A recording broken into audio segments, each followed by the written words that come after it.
Have you ever been on a quest? A noble search for life's ultimate fulfillment? You know, that quest. Well, we're sisters, Kay and Shy, and we're on a quest too.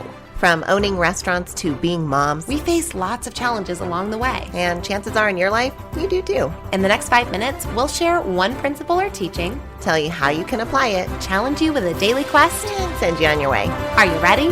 Let's quest.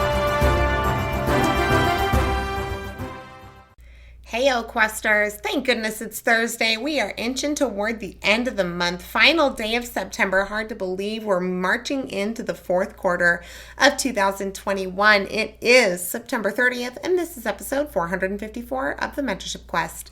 Today's quote is by Taylor Swift, and she says, "Just be yourself. There is no one better." You obviously know who Taylor Swift is, the pop star icon and really talented musician, and we're fans. Big fans. Big fans of Taylor Swift. But this is a simple quote, but a beautiful message. Be yourself. There's no one better. And because all of us are so individual and we get to be part of this incredible expression of creation and life and consciousness, embracing that and celebrating it is truly the best thing we can do for ourselves and for that consciousness. Right. Well, as you were born, you created this beautiful, unique little pocket in the universe of people who care about you and energy that flows in your direction and things that happen around you and your work and your people and your conversations and your dog or whatever it is. You've got this little unique pocket. And if you don't fulfill that pocket in this life, then no one else is going to do that. No one's going to expand that pocket on your behalf. No one's going to live in that pocket or make it better or make it cooler or make it whatever you want it to be. No one's going to do that on your behalf. So just be yourself. I love that. That's beautiful. I'm listening to the Sadhguru book, Karma, right now. And he talks about the idea, I just love the imagery and the metaphor here, that we are all like bubbles in the air. And, you know, the air that's inside of the bubble is your little pocket, right, of consciousness. But once the bubble pops, you go back to being part of the big consciousness. And so if you're inside your bubble, a bubble is fragile and it's suspect to wind, and it has other bubbles that it's been created around and with and might flock with based on those wind patterns. But if it tries too hard to go be another bubble, both bubbles will pop, and that's not a good thing. And certainly your bubble will pop if we're extending the metaphor here, rather than just enjoying the fact that, like, you're a beautiful bubble, man. You are a beautiful, iridescent, gorgeous, floating above the air bubble, and no one can be that unique blend of iridescence of a bubble that you can be. And I think there's this idea that many of us will, quote, find ourselves and then like have this big revelation and now I'm a complete bubble, right? Now I will never pop ever again because I found myself. But I think that finding yourself and finding your true inner self is a bit more of an iterative process. Well, how does a masterpiece get painted, right?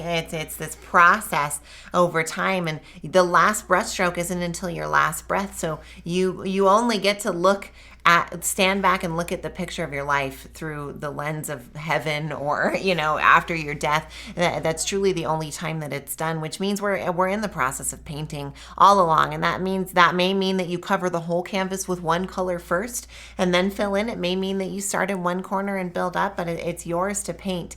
And trying to mimic anyone else's just holds back what was ever meant to emerge on your canvas. Right. So don't put so much pressure on yourself and thinking that the masterpiece needs to ever be finished, because I think there's a lot of narrative right now around, you know, you find the true self, find your true happiness, find your true passion, you, true, right now, forever, right? But it could be different in 20 years from now, and that's okay. And that's beautiful because you're still adding those brush strokes onto that big, beautiful canvas, and you're always growing. You should always be discovering things about yourself. There should be new dimensions and colors, and who knows, maybe you'll start having googly eyes and like glitter. Happy little tree. Yeah, a little Bob Ross situation in there.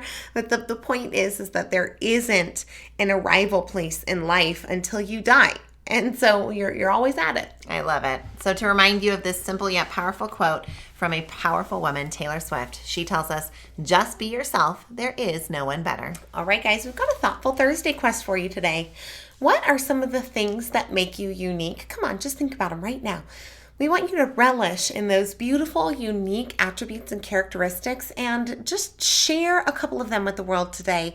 Pick an attribute that you love about yourself that makes you unique and really let it shine from the inside out. Feel that beautiful iridescence of the bubble you are. Are you ready? Think it out with us now. Let's quest.